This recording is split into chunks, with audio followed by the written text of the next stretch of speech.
remercier tous les participants qui avaient rapidement embrayé sur les 2 séances et qui nous avaient permis de dégager des propositions assez opérationnelles. Une des premières conclusions et lignes directrices qui a émergé fortement, c'est celle autour de la notion du champ lexical du désir d'attirer vers les métiers et les formations. Hein. Donc on est bien en phase avec le terme de marketing qui était la problématique qu'on avait soulevée. Et donc on peut résumer finalement tous ces sujets et toutes ces présentations, illustrations qui ont été faites par les participants en indiquant que une convergence forte était se dessinait sur la nécessité d'attirer, de donner envie par le faire. Alors le faire, que ce soit en réalité numérique, si j'ose dire, ou en réalité présentielle, puisqu'on a largement évoqué à la fois les e-portes ouvertes, les e-job dating, mais également la feste, les gestes professionnels, les situations d'immersion en situation de travail. Donc, un des enjeux qui semble s'ouvrir à nous dans ces périodes de crise et de dégradation, c'est d'encourager l'ensemble des branches professionnelles effectivement à développer des outils. Certaines en ont déjà, qui fonctionnent bien, mais cette mutualisation et cet encouragement à développer en utilisant des supports à travers les différents réseaux sociaux, sans sous-estimer et ne pas prendre en compte les questions de fracture numérique ou de problématiques d'équipement numérique, évidemment, mais aussi de mobiliser et capitaliser sur ces outils pour que les publics cibles que sont également les familles, qui restent éminemment prescriptrices de l'orientation, notamment des jeunes, doivent...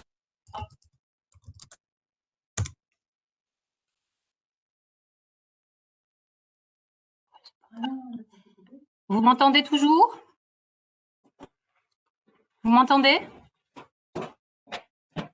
Oui, on t'entend, il y a une coupure son, mais on t'entend maintenant. Bon.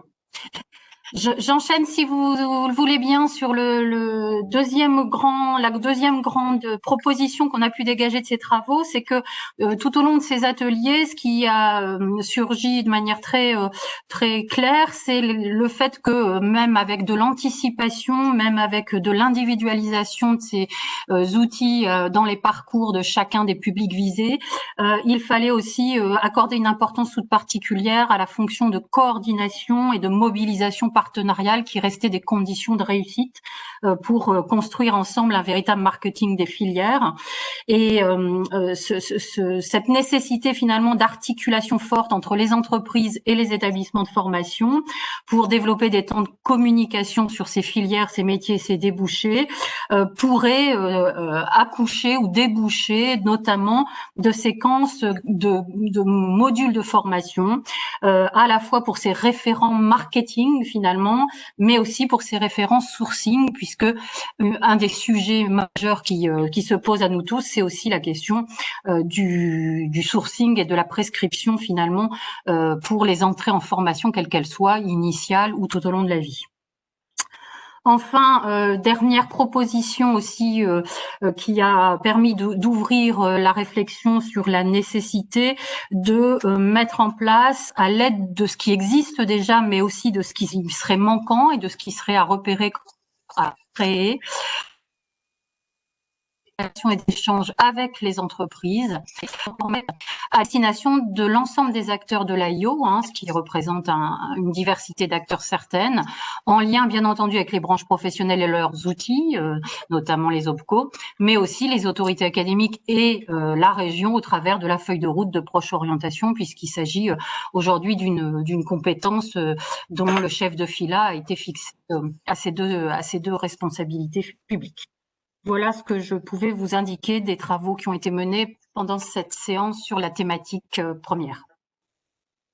Bien, je vous propose un temps d'échange. Si vous avez des réflexions, des réactions par rapport à ce qui vient d'être rapporté par Agnès, donc n'hésitez pas à prendre la parole, à solliciter une intervention. Bonjour à tous. Donc pour nous, côté branche transport et logistique, je souscris à tout ce qui a été dit, bien évidemment. Par contre, effectivement, il y a une problématique, notamment sur les les temps d'information à distance, c'est que parfois, lorsque actuellement on propose des choses à distance, on a du mal à trouver le public en face. Donc on s'interroge beaucoup parce qu'on se dit on a les outils, on a les process, et à un moment donné, c'est comment on fait pour que s'installe l'habitude, la routine. Pour qu'on ait, à titre d'exemple, nous on a un dispositif qui s'appelle Focus Métier. On a positionné plusieurs dates et parfois on a 1 ou 2 inscrits dans nos dates, ce qui est un peu dommageable. Du coup, on se remet nous-mêmes en question. On se dit, est-ce qu'on a assez fait parler de notre dispositif? Est-ce qu'il faut l'inscrire en partenariat avec les dispositifs régionaux d'une manière plus affirmée? Voilà, c'est des questions qu'on se pose en ce moment parce qu'on se dit on est relativement bien avancé sur les outils, mais on ne trouve pas notre public, on va dire, en face. Peut-être si je peux me permettre d'intervenir, moi j'ai le sentiment que tout le monde tâtonne et est très dynamique sur le sujet en ce moment, que c'est difficile d'aller chercher les publics et que donc il faut qu'on innove encore davantage, mais aussi qu'on soit très systématique parce qu'il y a énormément de façons de marketer ou d'attirer les stagiaires. Ça peut être tout simplement s'assurer que dans les requêtes de Pôle emploi ou d'Internet, on apparaît bien. Ça peut être, pour certains, remettre un coup de peinture blanche sur les murs. Ça peut être... il y a des dizaines et des dizaines de techniques et de cases à cocher pour être systématique. Et pour ça, je trouve que la proposition de faire des modules professionnalisants, on va dire, pour vraiment... recenser toutes les bonnes pratiques. Après, chacun voit quelle case il veut cocher et quelle case il peut cocher. Mais je pense qu'effectivement, la tâche est tellement ardue qu'il faut vraiment se professionnaliser et systématiser les approches. Tout à fait. D'autres réactions au niveau des représentants des organisations professionnelles? Oui, on a Méline, sur cette séance. Méline qui souhaite intervenir, effectivement. Oui, merci. Vous m'entendez? Parfaitement, oui. Oui, ok, super. Ce que je me dis, en fait, c'est que ce serait bien aussi peut-être de laisser la parole aux usagers un petit peu, c'est-à-dire aux stagiaires. C'est bien de vouloir répondre absolument à des demandes de formation, mais si on ne se pose pas la question des attentes des formés, on va avoir du mal à répondre à leurs besoins. Oui. Alors, sous quelle forme, je ne sais pas encore, mais... Là, c'était un peu la question subsidiaire par rapport à ça, oui. C'est-à-dire que les organismes de formation, d'une façon générale, ont des difficultés à remplir leur formation. Ça, c'est sûr. Mais peut-être qu'en essayant de construire les formations directement avec les usagers, ce serait une façon de mieux répondre à leurs attentes et de trouver des solutions qui permettraient de mettre en commun les besoins de tout le monde.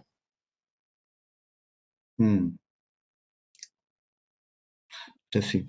Et donc, ce qui serait une forme de réinterrogation finalement de la relation OF-usager, par exemple. Oui, par exemple. Après, je sais que quand on est professionnel, on a un certain regard et qu'on a tendance à avoir des solutions en interne, mais je pense véritablement que la difficulté à remplir aujourd'hui les centres de formation, c'est peut-être parce qu'on ne répond pas, que ce soit par la forme ou par le fond, hein, je ne sais pas, peut-être même un peu des deux, mais ce serait peut-être bien d'engager toute une réflexion autour des apprentis, autour des apprenants, autour des stagiaires de la formation professionnelle. Si je puis me permettre, il me semble que sur la forme, vous êtes déjà relativement libre d'évoluer dans vos méthodes pédagogiques, vos supports pédagogiques, les allers-retours. Enfin, il me semble que vous avez déjà carte blanche pour travailler la forme et les supports et les méthodes et les accompagnements. Oui, probablement.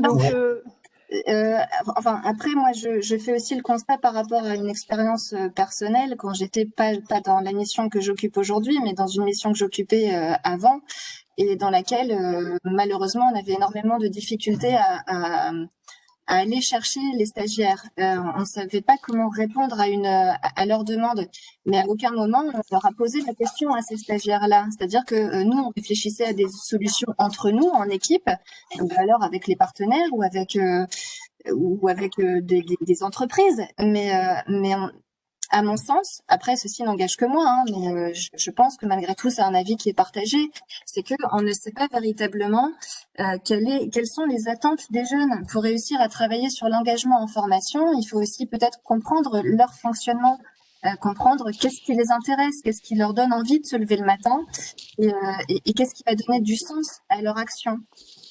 Et je trouve qu'aujourd'hui, on ne demande pas beaucoup l'avis de nos stagiaires. Alors bien sûr qu'ils n'auront pas toutes les réponses et qu'on ne peut pas se fier uniquement à leur retour, mais je pense que ce serait bien de peut-être les entendre davantage. Je pense que dans ce cas, si dans le cadre d'un ou plusieurs contrats de branche, il y a des idées pour développer cela, je rappelle qu'on a le format innovation et aussi le dernier appel à projet spécifiquement sur le public jeune des 16-18 qui peuvent financer des actions innovantes dans ce domaine, hein, s'il y a besoin de financement spécifique. Alors effectivement, on peut le pointer comme un champ d'expérimentation qui pourrait être privilégié dans ce cadre-là, ouais, tout à fait. Et si effectivement ça peut se traduire aussi par un petit vadémécum pour l'ensemble des organismes de formation, c'est sûr que c'est un sujet. Hein. Tout à fait. Alors on a une réaction sur le chat d'Odalad qui confirme qu'il est intéressant de comprendre quelles sont les attentes des usagers, notamment pour la partie insertion professionnelle après la formation. Et on a également Éric Toillier qui souhaite intervenir. Oui, merci. Très rapidement. Donc, au titre de la Fédération de la formation professionnelle, dans notre contrat de branche, pas plus tard que lundi, on avait posé la question des testimoniaux. Et je pense que par rapport à ce que vous disiez, oui, aller chercher de l'information auprès de jeunes qui ne sont pas encore en formation ou pas encore dans le métier pour savoir ce qu'ils veulent, c'est intéressant. Mais il serait bien aussi, et c'est pas très compliqué à mettre en place, hein, faut juste qu'on pousse plus loin la démarche, ceux qui sont en formation et qui vont rentrer dans les métiers, de les faire témoigner. Alors, s'ils peuvent témoigner en plus auprès de tuteurs, entreprises, de référents, c'est encore mieux. Et je pense qu'il faut franchement, voilà, nous, en tant qu'OF, qu'on pousse cette démarche, d'autant plus qu'avec les technologies actuelles, enfin, bon, je suis désolé pour les boîtes de com, hein, mais on n'a plus besoin de boîtes de communication pour faire des films à peu près corrects. Sans que ce soit évidemment de la haute définition, bien entendu. Mais je pense que ça aussi, c'est important. Et si dans les entreprises, vous avez des jeunes qui sortent de formation, je pense que le poids des soit de participation à des réunions d'information sur des métiers, soit simplement des petites vidéos, ça a aussi un impact qui est très fort auprès des publics. Voilà, c'est juste cette remarque-là. Très bien, très, très important. N'oubliez pas de baisser la main une fois que vous êtes intervenu. Je suis désolé pour toutes ces considérations un peu techniques, mais voilà, ça nous permet. Voilà. On a une demande de prise de parole. Oui, de Cathy. Voilà. Oui, merci. Excusez-moi, il n'y a que mon prénom qui s'affiche, donc je suis Cathy Novak, qui représente donc l'interprofession FIBO Hauts-de-France. Première chose, petit aparté, je m'excuse de ne pas avoir fait partie des ateliers, c'était absolument impossible à caser dans mes agendas et je le regrette parce que effectivement la restitution est très riche. Je pense que pour rebondir sur ce qui vient d'être dit, je pense que prendre en considération les besoins des usagers et ce quel que soit que ce soit des jeunes étudiants, que ce soit des jeunes en insertion ou même des personnes en reconversion, pourquoi pas. C'est un chantier pharaonique qui mériterait effectivement d'autres ateliers et comme le disait Madame Charbonnier, on va comme à destination des organismes de formation. Néanmoins, ça me semble effectivement être un point important puisqu'on parle de marketing. Le marketing, c'est effectivement toute une démarche qui commence effectivement par l'analyse des besoins sur le terrain. La deuxième chose, moi je viendrai un petit peu plus en amont.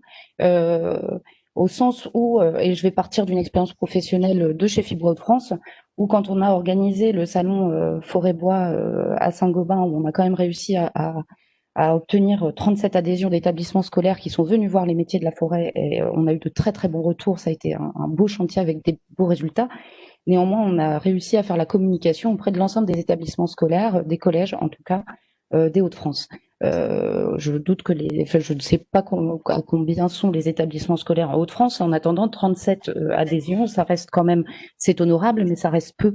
On a noté au fur et à mesure des conseils de branche qu'il était difficile de faire de prévoir en tout cas des événements d'envergure aujourd'hui, type salon des métiers, etc., etc. Donc l'idée, c'est aussi d'aller en amont, au-delà des personnes qui sont en insertion, de remonter vers le scolaire et peut-être d'organiser des événements, des semaines de l'orientation. Je vous dis ça parce que je travaille avec un collège d'enseignement, un collège privé très régulièrement qui m'appelle pour ces forums où il y a de véritables opérations au sein de l'établissement, alors qui se déroulent sur un jour, mais on peut imaginer sur une semaine, inclure dans le programme pédagogique une semaine dans l'année avec des présentations de filières, etc., à l'interne des établissements pour sensibiliser à la fois les professeurs, pour sensibiliser les élèves qui sont en quête d'orientation, qui ne savent pas toujours où aller. On les laisse souvent très seuls face à ça. Et ils n'osent pas forcément exprimer leurs besoins non plus. On a l'impression que ça se rencontre pas.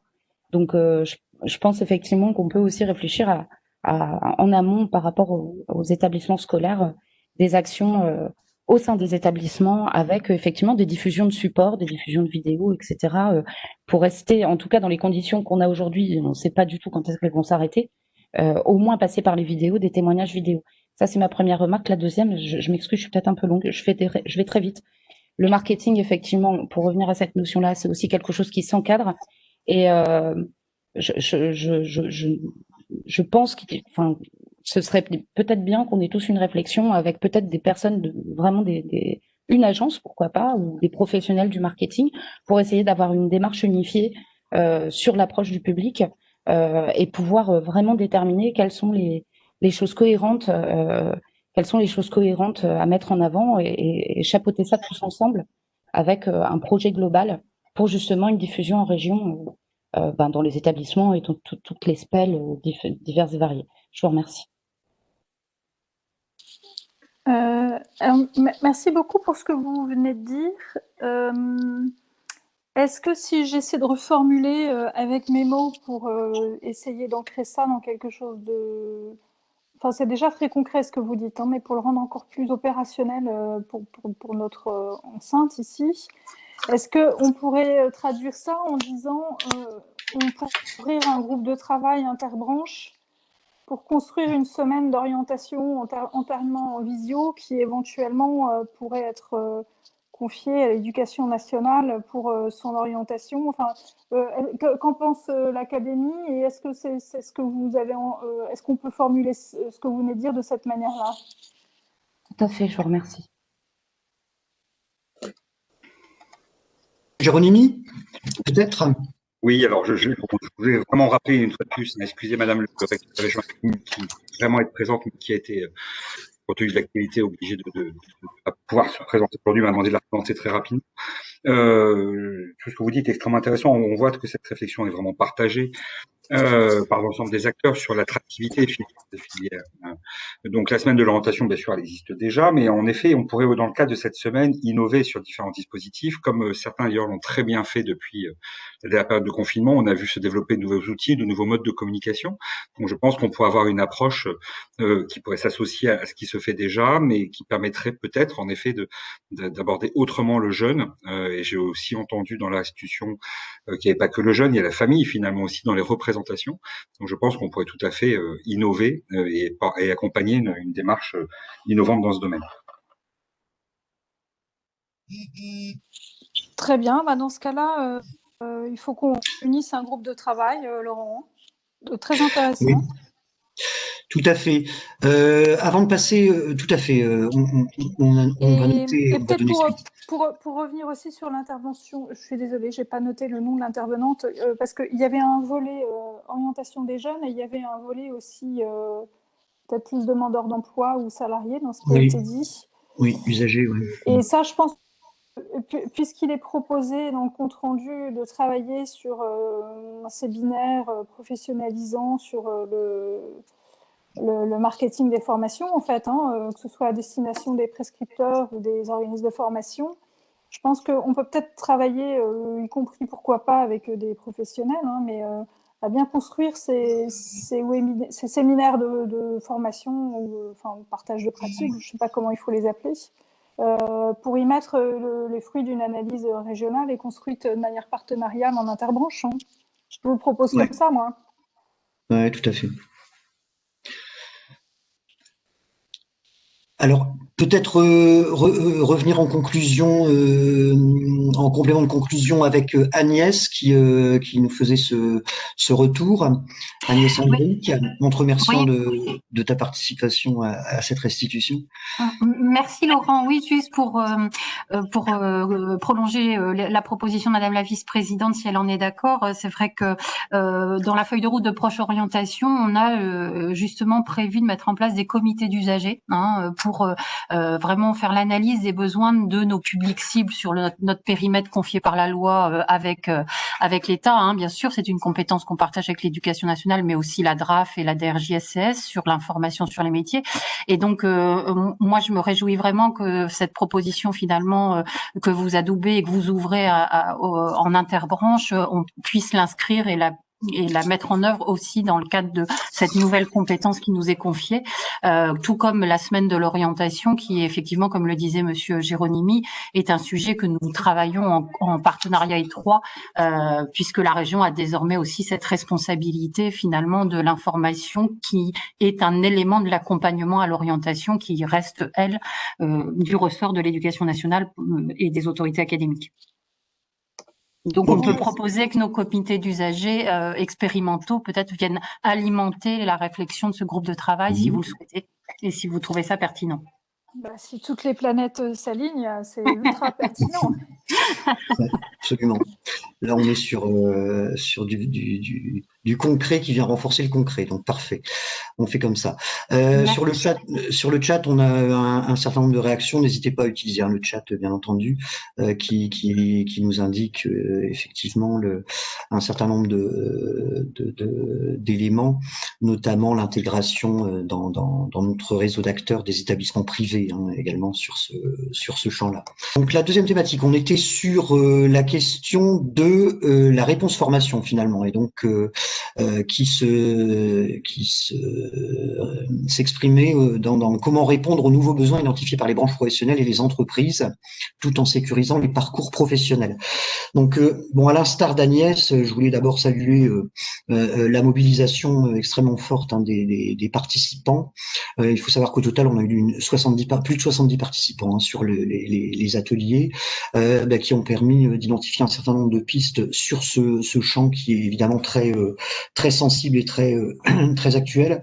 Indiquer d'abord que ce qui est ressorti du travail de l'atelier, c'est que la place de l'entreprise était tout à fait essentielle par rapport à cette question-là, qui est la construction des parcours et l'amélioration, je dirais, le développement de la réponse formation par rapport à des besoins identifiés. Alors la première déclinaison de cette place de l'entreprise, elle s'est faite d'abord sur la question de l'identification du besoin et notamment tout un débat et des propositions qui ont été faites sur la question des compétences. Participation des entreprises dans l'observation et l'expertise sur les compétences attendues, et là avec des expériences qui étaient rapportées et qui visaient notamment réinterroger un peu cette question de la compétence en essayant d'identifier des compétences de nature multiple, des compétences génériques d'abord, des compétences spécifiques également, et puis des compétences transversales. On a senti beaucoup d'appétence et d'expérimentation à ce propos-là, pour pouvoir réellement creuser dans cette notion de compétence de manière peut-être un peu plus transversale, un peu plus intersectorielle, sur un certain nombre de contenus et de grappes de compétences, comme on dit, de manière à identifier des formes de socles de compétences communes. Et puis ensuite, l'identification, évidemment, de compétences plus spécifiques qui viennent s'adosser à ces socles de compétences communes. On a retrouvé ça dans des thématiques de transindustriel, par exemple, avec le pass industrie sur l'agro et la métallurgie, le textile. On avait également les transports, le secteur du tourisme et de l'innovation dans le tourisme, qui ont exprimé et qui ont fait remonter un certain nombre d'initiatives très positives à ce propos-là. Sur la question des contenus, on est passé aussi sur la question, je dirais, de l'adaptation du sur-mesure, donc des parcours sur-mesure, avec cette réflexion qui était que, en face des compétences attendues, il y avait aussi des prérequis et une situation des publics qui était parfois très différente.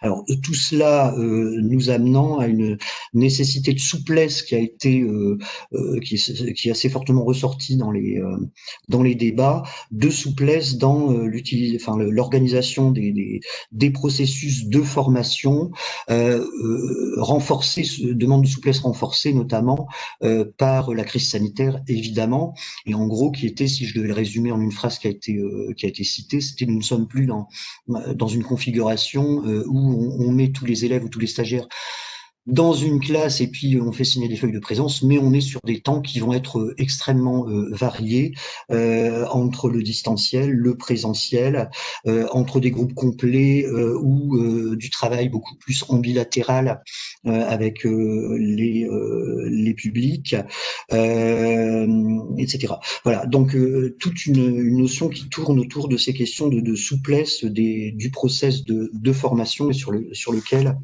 il y a une attente de réponse et de pousser des expérimentations plus complètes. La question du territoire est ressortie très fortement également, l'idée étant que l'opérationnalisation efficace ne peut se faire que dans un cadre de coopération et d'articulation entre des acteurs qui doivent se jouer à un niveau local et à un niveau territorial. C'est notamment une des conditions incontournables pour la construction de parcours. Alors, au-delà de sur-mesure, cette fois-ci de parcours complet, où ce qui était indiqué, c'était que effectivement il faut pouvoir réunir l'ensemble des acteurs qui vont participer de la possibilité de sécurisation du parcours, en allant très en amont du processus de formation, et puis en allant évidemment jusqu'à l'insertion dans l'entreprise. Dans cette notion de parcours complet, on a effectivement comment on peut travailler sur les freins périphériques à la formation. On a cité garde d'enfants, mobilité, enfin tous ces éléments-là. Autre élément qui est évidemment ressorti, je dis évidemment parce que c'était déjà largement ressorti des temps de travail antérieurs et puis de la conférence introductive, c'est la restauration, la rénovation dans les contenus et les ressources pédagogiques, avec un vrai travail qui doit être poursuivi sur les tutoriels, l'utilisation du digital, de la vidéo. Ce qui a semblé intéressant par rapport à ça, c'est qu'au niveau des tutoriels, il y avait derrière cette construction finalement de ce nouveau matériau, parce que souvent on était dans la situation où ce matériel pédagogique était à construire. Ça a permis aussi une montée en compétences collectives, je dirais, des acteurs en formation, et notamment des formateurs, qui a été cité sur un certain nombre d'expérimentations. Et puis enfin,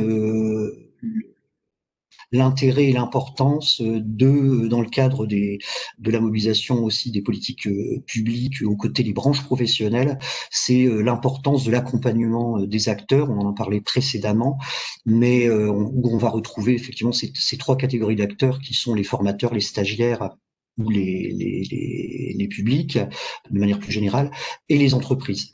Sachant que effectivement ces évolutions et ces interventions qui évoluent en termes qualitatifs, je dirais, requièrent un accompagnement particulier, sans oublier, je l'indiquais, les stagiaires par rapport à notamment une capacité qui est parfois à construire de travail en autonomie. Alors tout ça est résumé dans les propositions qui sont indiquées dans la slide que vous avez sous les yeux, avec la mobilisation des processus et d'hybridation des parcours pour le sur-mesure, notamment au travers de la mobilisation des différents dispositifs d'accompagnement en mode appel à projet, le développement numérique, j'en parlais tout à l'heure, et de ses usages dans les ressources pédagogiques, et notamment probablement aller plus loin donc dans l'exploration des modalités de transmission des gestes professionnels par le distanciel ou le numérique, probablement un champ à explorer davantage aujourd'hui. Les approches territoriales, je vous l'indiquais tout de suite, donc je ne m'attarde pas davantage. Et puis d'une manière plus générale, c'est bien cette place des entreprises dans ce repérage des parcours de formation et des contenus de formation qu'il s'agit de favoriser évidemment au maximum dans les pratiques et dans les pratiques au niveau territorial. Avec un point particulier, et je pense que c'était important de le faire si on veut être fidèle aussi à l'atelier, qui était la mise en exergue finalement de l'outil, et on sait que le réseau se densifie progressivement dans les Hauts-de-France, de l'outil Campus des métiers et des qualifications, qui est ressorti comme pas le seul bien évidemment, mais comme un lieu qui pouvait permettre d'optimiser cette relation entre finalement les entreprises, les établissements de formation et les publics. Voilà pour une restitution très condensée de l'atelier numéro 2.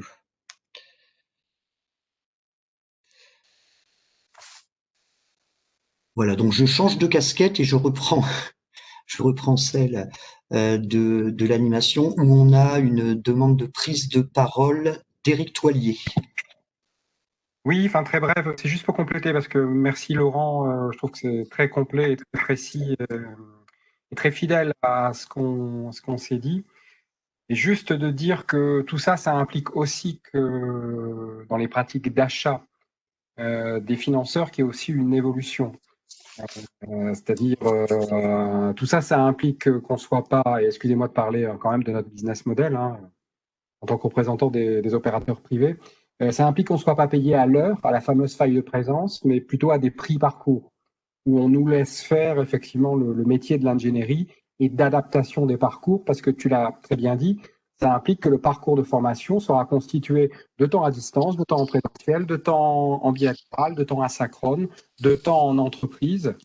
Donc forcément, si on n'est payé que sur les temps en présentiel et au tarif par stagiaire auquel on est payé actuellement, c'est juste impossible à faire. Donc ça implique une évolution du modèle de financement par certains financeurs de la formation professionnelle, en allant, à mon sens, et c'est le souhait de la branche, vers des coûts parcours, et donc de ce fait-là, de pouvoir prendre en compte une meilleure qualité dans la réalisation de nos formations, parce que la distinction dans ce cas-là sera franchement sur la qualité, sur cette capacité à faire de l'ingénierie de parcours et de l'ingénierie pédagogique.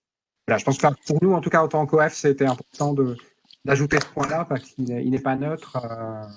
Alors, je vais passer la parole très vite à Thibaut Doué, mais Eric, il me semble que c'est ce que nous faisons à la région déjà, puisque déjà dans le précédent PRF, on avait fait un appel d'offres au coût par cours et pas au coût horaire.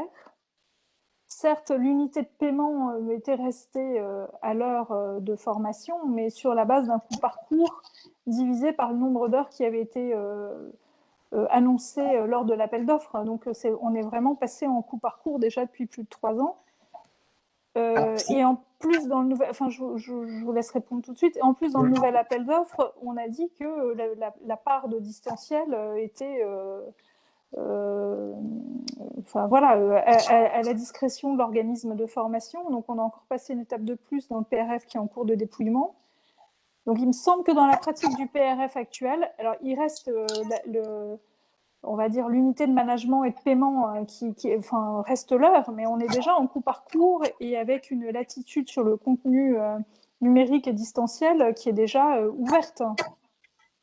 Alors, si je puis compléter, ce qui a vraiment amélioré la situation, c'est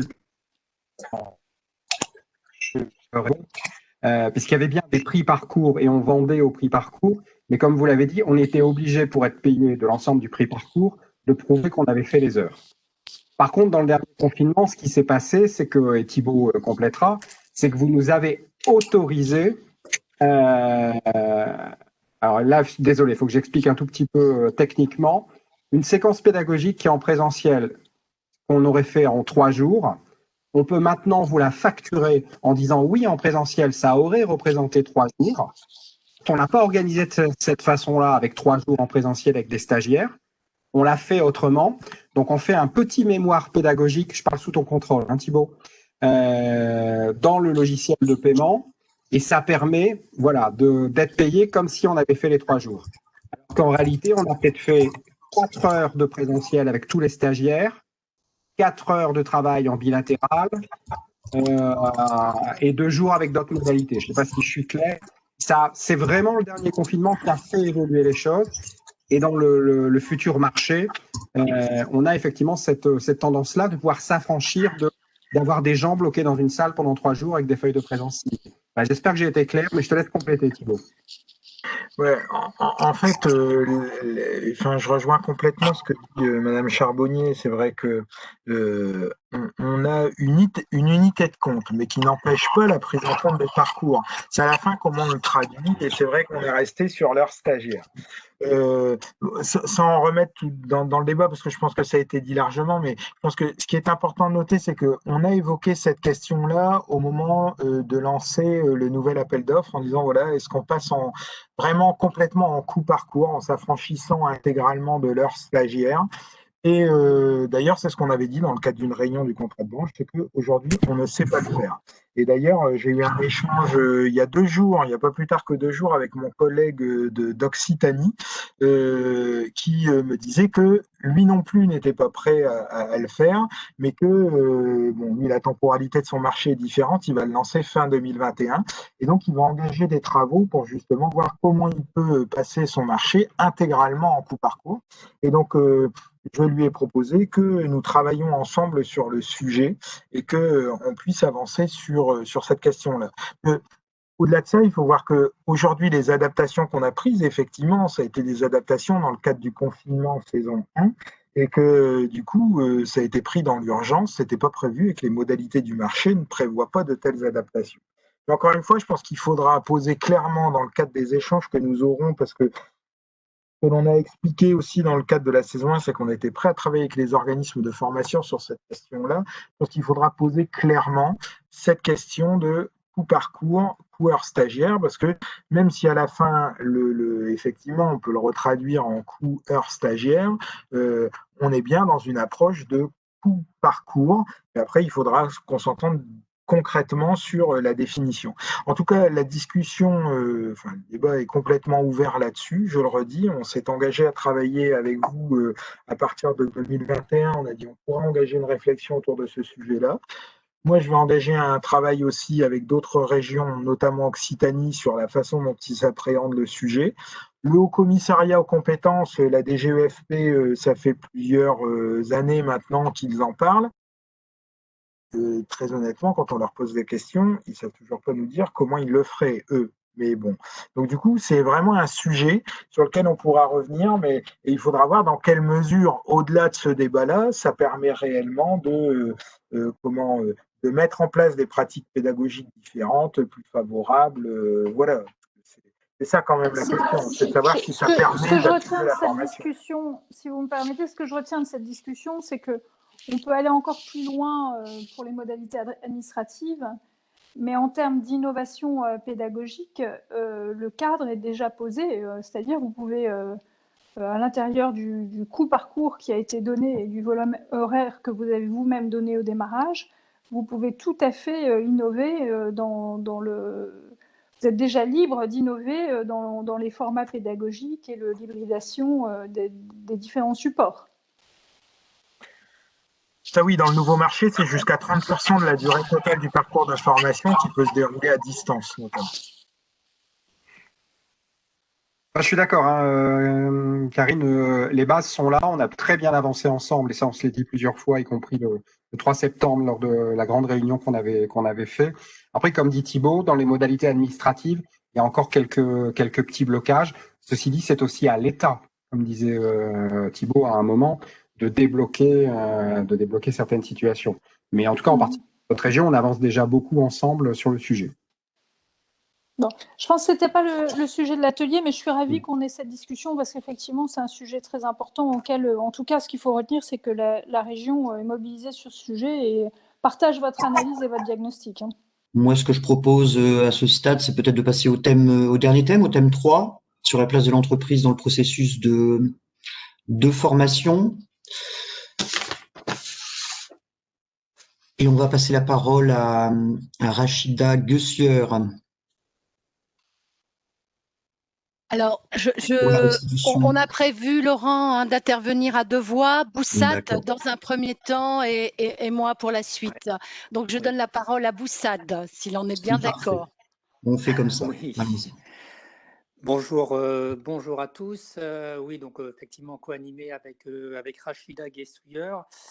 Alors, l'atelier 3, hein, qui s'intitule « Faciliter et renouveler le rôle de l'entreprise dans le processus de formation » ou « Comment mobiliser les entreprises dans les parcours de formation ». Alors, on précisait en période de crise, mais on sait aussi que ce sujet-là, il est vrai, je dirais, tout le temps, et donc pas forcément en période de crise. Alors, il y avait 3 questions hein, qui ont permis d'animer cet atelier qui était effectivement les difficultés rencontrées par les entreprises pour accueillir des apprenants au sein de leur structure, donc suivant qu'ils soient apprentis, alternants, stagiaires de la formation professionnelle, scolaire ou étudiants, bien sûr. Une deuxième question qui était un peu, voilà, à quel moment associer les entreprises dans le parcours de formation, et là c'était sur la base de l'expérience des uns et des autres, et puis une troisième question qui était les enseignements qu'on pouvait en tirer ou qui ont pu être mis en place. Donc là aussi, on voudrait remercier hein, l'ensemble des participants, hein, parce que déjà, c'est le 3e atelier qui arrive après 2 ateliers, c'est en visio, et donc on a eu quand même des échanges très riches et très intéressants. Alors du coup, ces échanges ont abouti à des propositions. Hein, alors, il y a eu 5 propositions, enfin on a retenu 5 propositions. La première, c'est inciter les entreprises à adapter ou à diversifier leurs modalités d'implication et de mobilisation dans le processus de formation. On sait que, je dirais, la partie entreprise est essentielle hein, à double titre, hein, parce qu'effectivement, les phases en situation de travail, en situation réelle de travail sont nécessaires dans les apprentissages. Et puis, parce que pour la validation du diplôme, les périodes entreprises sont obligatoires. Et donc, cette première proposition, c'est effectivement de dire que les entreprises ont une place à prendre hein, dans le parcours de formation. Et je dirais dans le parcours de formation, et on s'est dit aussi en amont de la formation hein, pour attirer les jeunes et les moins jeunes, et que effectivement, si les acteurs publics ont pris, je dirais aujourd'hui pleinement leur place, les entreprises ont tout intérêt aussi à être partie prenante dans ce parcours de formation. Donc voilà, donc première proposition, on est vraiment sur, je dirais, l'implication donc inciter donc les entreprises à s'impliquer dans le parcours de formation. Alors une deuxième proposition qui est, en fait, on s'est aperçu qu'il y a quand même pas mal de choses qui se font, donc des initiatives avec des outils innovants, donc c'est d'identifier et de capitaliser les initiatives et les outils innovants déployés alors à titre expérimental par les entreprises et pour les valoriser dans le cadre d'une coopération alors interréseau. Voilà, l'idée c'est effectivement de pouvoir capitaliser et puis faire profiter de ces expérimentations, donc apporter une plus-value à ces initiatives. Alors on pourrait le faire à travers les dynamiques des hubs emploi-formation. Il y a effectivement le lab innovation en formation également qui peut effectivement identifier et puis capitaliser ces bonnes pratiques. Une troisième proposition, parce qu'effectivement, dans le parcours de formation, il y a l'apprenant et on sait combien, déjà hors période crise, combien c'est compliqué de trouver un lieu de stage et du coup encore plus difficile quand c'est pendant cette crise.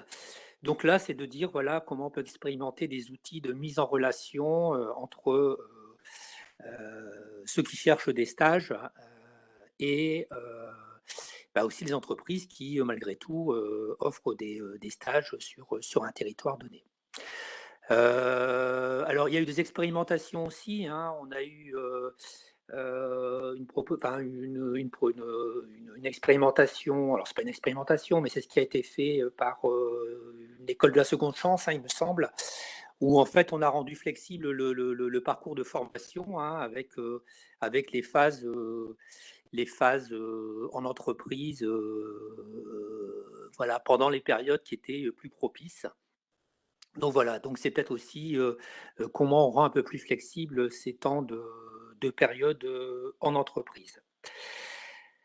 Sur les autres propositions, je crois que Rachida, j'avais dit que je te laissais les deux autres propositions. Oui. Alors oui, j'ai donc animé l'atelier de l'après-midi, où nous avions eu un nombre important de participants.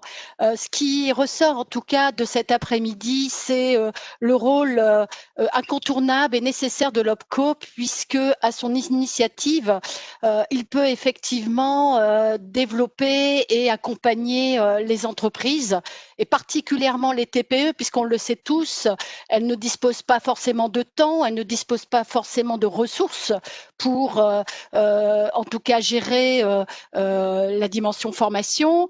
Et l'intérêt, en tout cas, de cet accompagnement, c'est de faire appel à l'expert pédagogique qui, lui, va accompagner aussi, intramuros ou pas, en tout cas, va aider à déterminer les situations, le repérage des compétences, l'identification des étapes du parcours de formation, de mettre en place aussi l'évaluation. Et à ce titre, d'ailleurs, on a pu se rendre compte tous du rôle essentiel de l'OPCO et probablement de la nécessaire articulation entre un établissement de formation, quelle que soit d'ailleurs la nature de l'établissement, et l'OPCO. Et c'est d'autant plus important quand sur certains territoires, il n'y a pas d'offre de formation qui permettrait de répondre aux besoins des petites entreprises. Et enfin, évidemment, tous s'est accordé de dire qu'il faut partir des besoins des entreprises et de fait de les impliquer dans tout le processus d'une action de formation. Le processus d'une action de formation, c'est évidemment l'amont.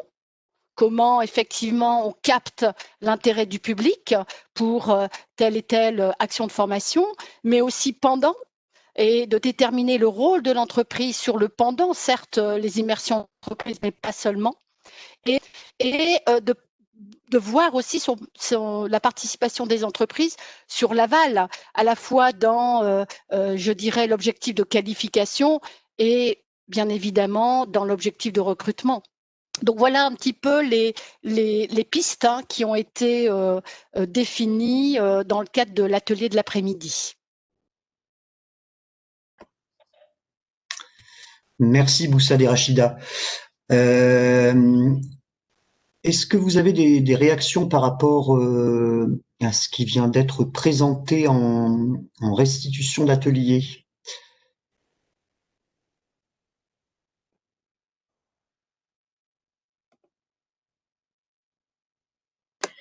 Nous avons Ingrid Jelinski qui souhaite intervenir.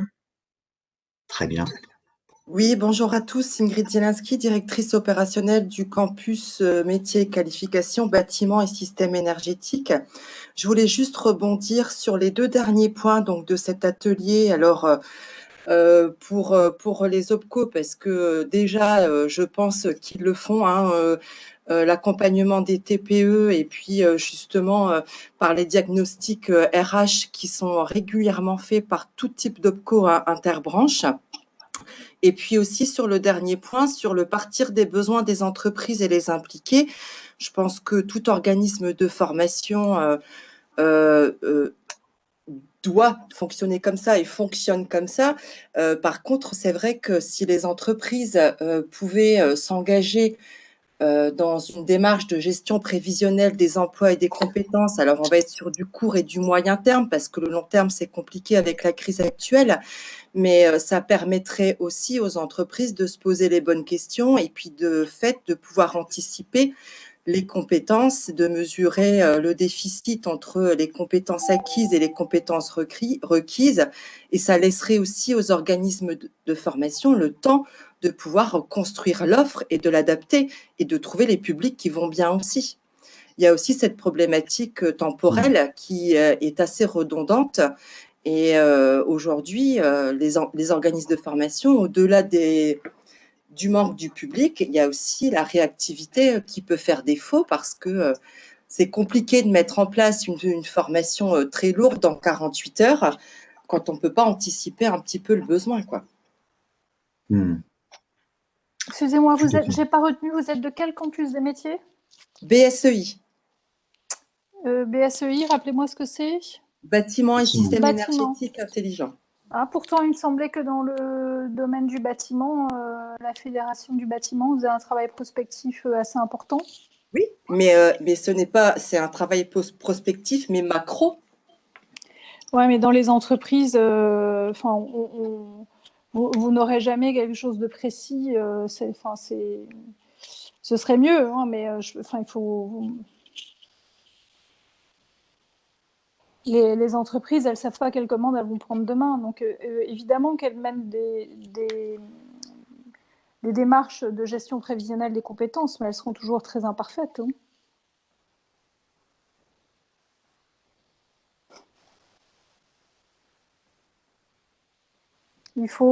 C'est comme quand on gère les stocks dans une entreprise, on demande toujours aux clients de donner des prévisions, mais on n'a jamais de prévision fiable de la part des clients. On gère autant les stocks en regardant l'historique de ce qui s'est vendu que. Oui. Pour tout ce qui est effectivement recrutement, on sait très bien qu'elle fonctionne à flux tendu et que c'est difficile. Pour autant, il y a quand même beaucoup de départs à la retraite.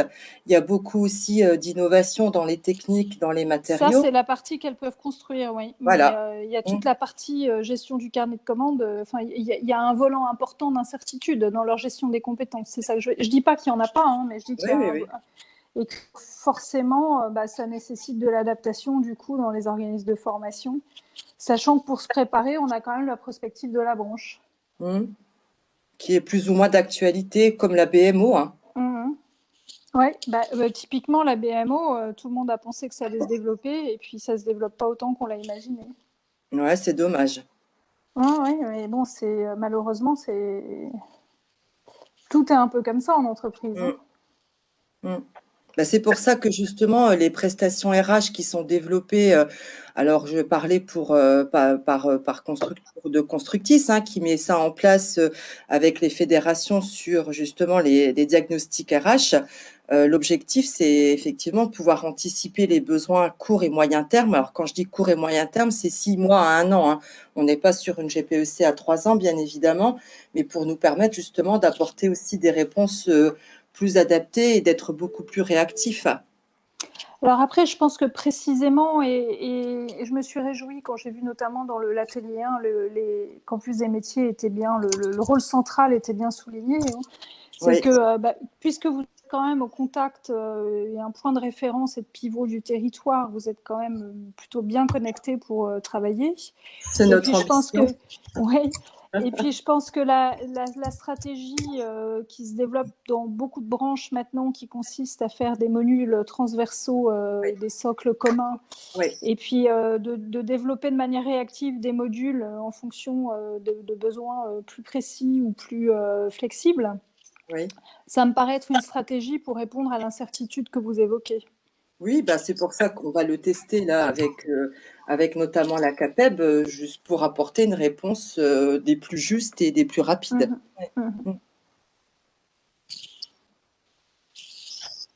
D'autres réactions ?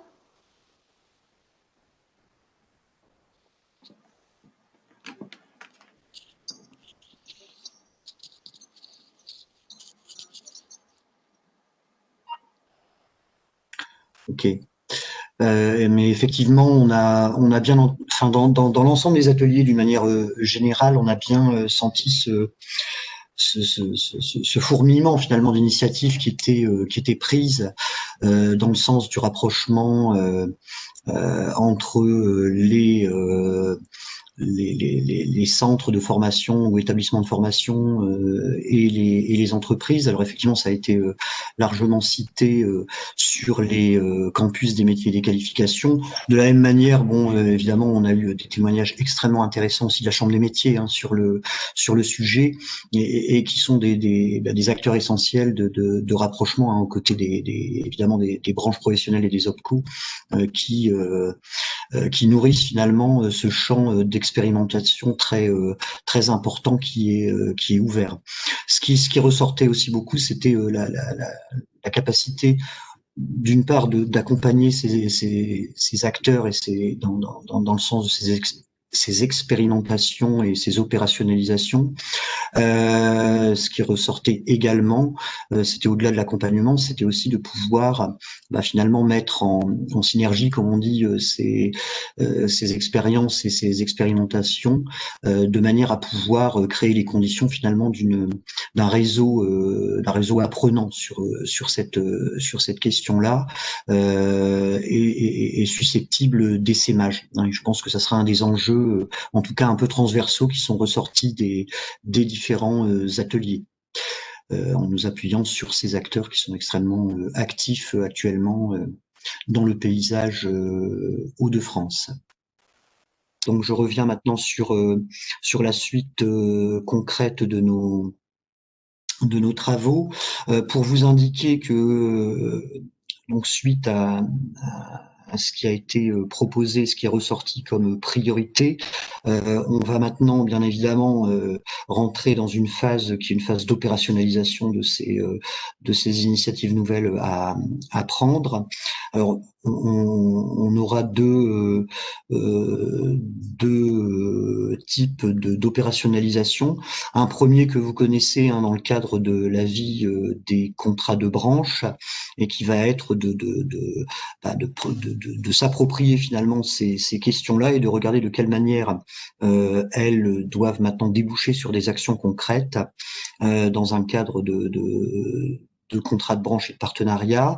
Donc pour cela, évidemment, ce sera à l'ordre du jour des prochains comités techniques des contrats de branche et des groupes de travail qui se mettront en place pour transformer ces priorités évoquées à l'instant en groupe de travail et en groupe opérationnel. La deuxième manière de poursuivre cette réflexion pour l'action, ça va être de mettre en place bon, ça a été dit et on en a reparlé tout à l'heure encore sur la question de l'orientation. Ça va être aussi de pouvoir animer un certain nombre de groupes de travail, cette fois-ci à caractère plus transversal puisque intersectoriel, ce qu'on appelait un peu inter-CB, de manière à pouvoir travailler avec vous sur la réalisation concrète des actions qu'on a citées tout à l'heure. Voilà, donc 2 cadres de travail qui seront ouverts, un cadre CB que vous connaissez par cœur et puis un cadre plus transversal qu'on constituera spécialement sur un certain nombre de thématiques transversales dont nous venons de parler. Voilà pour la suite des travaux, et donc avec un calendrier de travail qui va vous être communiqué évidemment au travers de la dynamique des contrats de branche et de vos référents, et au travers des sollicitations qu'on pourra vous faire parvenir très rapidement à ce niveau-là. Madame la vice-présidente, je vous rends peut-être la parole pour les mots de conclusion avec le rectorat. En conclusion, je voudrais déjà remercier l'ensemble des participants pour la richesse des travaux. Je pense qu'on a vraiment dégagé des axes de travail très intéressants à l'issue de discussions extrêmement riches. Et c'est toute cette richesse de l'échange et du travail commun qui est importante pour que nous puissions accomplir des choses utiles dans la région. Et donc, je vous en remercie beaucoup.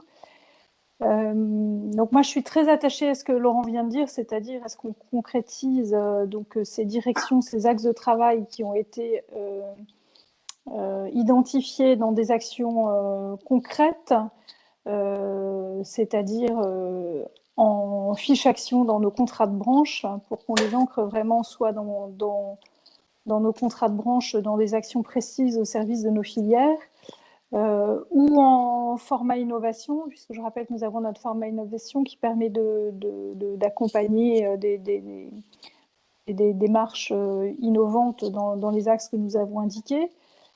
Je retiens quand même qu'on a ouvert des actions interbranches qui vont se poursuivre. Donc du coup, que ce soit dans cette semaine de l'orientation virtuelle dont on vient de parler, ou dans la construction de séminaires professionnalisants, soit pour les organismes de formation, soit pour les acteurs de l'orientation. Et je pense qu'en y travaillant ensemble, on pourra y mettre un petit peu les règles de l'art actuelles et que ça pourra être d'un grand support parce qu'effectivement, les grands enjeux actuels dans le domaine de la formation, c'est notamment l'attractivité des formations, le recrutement en formation, notamment à la lumière actuelle de la crise sanitaire qui nous complique beaucoup les choses. Donc, on a du pain sur la planche. Je pense qu'avec ce qu'on a écrit, on va pouvoir l'ancrer dans des actions concrètes et utiles. J'ai noté aussi, en lisant les conclusions de ces ateliers, que le rôle central qui se développe de plus en plus des campus des métiers, on en a parlé. Et je trouve ça vraiment des pivots régionaux extrêmement intéressants dans le développement des compétences et des réponses pédagogiques. Et je me réjouis qu'on puisse travailler autour de ces campus. Je note aussi, parce que quand on a lancé la dynamique des contrats de branche, les OPCO étaient en cours de création, donc n'étaient pas encore des acteurs totalement identifiés de nos contrats de branche. Et je vois que dans l'accompagnement des entreprises, notamment aux côtés, bien sûr, de la CMA et d'autres, dont le rôle est absolument important et auquel nous attachons beaucoup de valeur, mais que les OPCO maintenant deviennent des acteurs agissant sur le terrain régional, et donc je m'en réjouis. Et je me rends compte que je parle déjà beaucoup trop longtemps. En tout cas, à nouveau, merci beaucoup à tous. Merci aussi au rectorat de s'engager également avec beaucoup de conviction dans la démarche. Et donc, je vous passe la parole pour la conclusion également. Merci Madame la Vice-présidente. Je tenais aussi, bien évidemment, Madame la recteure, à remercier l'ensemble des travaux qui ont lieu. On a senti la richesse dans la restitution et même dans les interventions. Je pense qu'il est inutile de rapporter l'importance de la voie professionnelle dans la région Hauts-de-France, qui accueille déjà un nombre important de jeunes, et en même temps l'importance du poids de l'offre de formation professionnelle, pour lesquelles il y a encore bien évidemment des places vacantes, mais que le rectorat soutient parce qu'ils répondent aux attentes et aux besoins à venir des entreprises. Et il y a un vrai effort mené au niveau de la région académique pour maintenir ces filières et travailler autour notamment de l'attractivité, et je rejoins tout ce qui a été dit précédemment. Finalement, ces travaux valident un petit peu toute cette transformation de la voie professionnelle qui est en cours, cette volonté de revaloriser les métiers autour de la voie professionnelle, de revaloriser aussi l'expérience du geste et l'apprentissage par le geste et du geste, et cette montée en excellence qui a été voulue. Et vous avez beaucoup cité les campus des métiers et qualifications. Moi, je tenais à souligner l'importance de ce dispositif dans la région académique Hauts-de-France. Il y a quand même 3 campus déjà labellisés Excellence au niveau de la région Hauts-de-France. C'est remarquable, et on sent que ces campus, qui finalement regroupent l'ensemble des acteurs qui sont présents aujourd'hui et qui ont participé à ces travaux, sont bien des lieux qui vont pouvoir travailler sur l'attractivité, l'orientation, l'innovation pédagogique, et on sent qu'ils s'en emparent, et que ce soit du côté de la région, du côté de l'éducation nationale, vous savez l'importance du soutien que nous apportons à ces nouveaux dispositifs qui marque l'excellence de la région dans la voie professionnelle. Le deuxième point que je voulais aborder aussi avec vous, c'est cette volonté partagée d'opérationnalité, c'est-à-dire de passer d'un constat qui me semble être partagé par tous à la volonté, on le voit, d'initiatives qui existent déjà. Il y a beaucoup d'initiatives qui ont été citées, d'exemples, et qu'il conviendra en effet de pouvoir mutualiser, échanger, partager sur ces actions opérationnelles innovantes parfois et réussies, pour permettre leur essaimage et leur diffusion au service des différents points que vous avez abordés. Et on retrouve cette même volonté, et je crois que c'est assez remarquable dans la région Hauts-de-France, de ce travail collectif entre l'ensemble des acteurs. On le voit aussi partagé dans le cadre des SPEL, par exemple, où on recherche cette même logique d'opérationnalité. Et là aussi, Madame la recteure, je voulais souligner la qualité des échanges et de la coopération entre l'ensemble des acteurs qui sont intéressés par les thématiques qui ont été soulevées. Voilà, on finira, et ça a été dit finalement au départ, favoriser l'attractivité, l'orientation, c'est donner envie. Un jeune ou moins jeune, ou un apprenant qui a du plaisir dans une formation, c'est qu'il a choisi justement, qu'il était assez bien orienté, finalement éclairé sur ce choix, et donc travailler autour de la mobilisation et de l'attractivité, de l'orientation, de l'information est un vrai enjeu que nous partageons. Et je sais pour Madame la recteure que c'est déjà le cas. Cette notion de complémentarité et de travail en coopération est déjà le cas entre les services de la région et les services de l'État, l'éducation nationale notamment, mais aussi avec les branches professionnelles, avec une volonté claire d'aller appréhender finalement l'ensemble des problèmes autour de l'apprenant pour favoriser sa réussite. On a parlé de l'internat, on parle aussi des mobilités, de l'hébergement. Donc il y a vraiment une thématique globale qui est bien prise en compte. La notion de parcours finalement s'impose autour de cette thématique. Comment faciliter et éviter les ruptures d'un parcours de formation. C'est bien un enjeu qui nous concerne tous. Éviter le décrochage scolaire et favoriser la montée en compétences. Vous savez que ce sont des thématiques très fortement portées par Madame le recteur de région académique. Et on est là sur cette logique de petits pas, de sécurisation. On a entendu parler beaucoup de dispositifs innovants, de manière innovante, de cette volonté d'individualisation du parcours, et c'est bien un enjeu, je pense, partagé et fort, qui permet de lutter notamment contre ces risques de décrochage. Voilà, la région a mis en place un de dispositifs innovants. On a souvent parlé des référents insertion professionnelle et relations école-entreprise, que la région Hauts-de-France a été une des seules à mettre en place actuellement, qui permet d'avoir une entrée des entreprises dans chaque établissement et d'avoir un référent qui va pouvoir accompagner cette meilleure intégration et effectivement une coopération entre le monde de l'entreprise et le monde de l'éducation nationale. Rappelons aussi que dans le cadre de l'orientation, chaque établissement a un projet particulier d'orientation à mettre en place pour structurer cette démarche dans le long terme.